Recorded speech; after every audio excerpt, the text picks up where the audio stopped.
জায়গায় দেখবেন যে চুরি ডাকাতি ছিনতাই বেড়ে গেছে, তাহলে কিভাবে আপনার প্রশাসন চলছে? আপনার কর্তৃত্ব প্রশাসনের মধ্যে আপনি সেটাকে বজায় রাখতে পারছেন?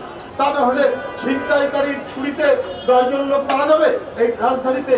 কিন্তু আপনাদের কাছে প্রত্যাশাটা হচ্ছে যে একটা শান্তির শহর হবে। আপনারা সব কিছু বন্ধ রেখে স্তব্ধ করে দিয়ে, মানে ইলেকট্রিসিটি বন্ধ করে অন্ধকারের মধ্যে সংস্কারের মাস্টার প্ল্যান করবে। তো এটা কি একটা বিশ্বাসযোগ্য বিষয় হতে পারে? প্রত্যেকটি জায়গায় দেখবেন যে চুরি ডাকাতি ছিনতাই বেড়ে গেছে, তাহলে কিভাবে আপনার প্রশাসন চলছে? আপনার কর্তৃত্ব প্রশাসনের মধ্যে আপনি সেটাকে বজায় রাখতে পারছেন?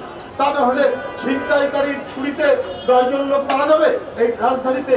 কিন্তু আপনাদের কাছে প্রত্যাশাটা হচ্ছে যে একটা শান্তির শহর হবে। আপনারা সব কিছু বন্ধ রেখে স্তব্ধ করে দিয়ে, মানে ইলেকট্রিসিটি বন্ধ করে অন্ধকারের মধ্যে সংস্কারের মাস্টার প্ল্যান করবে।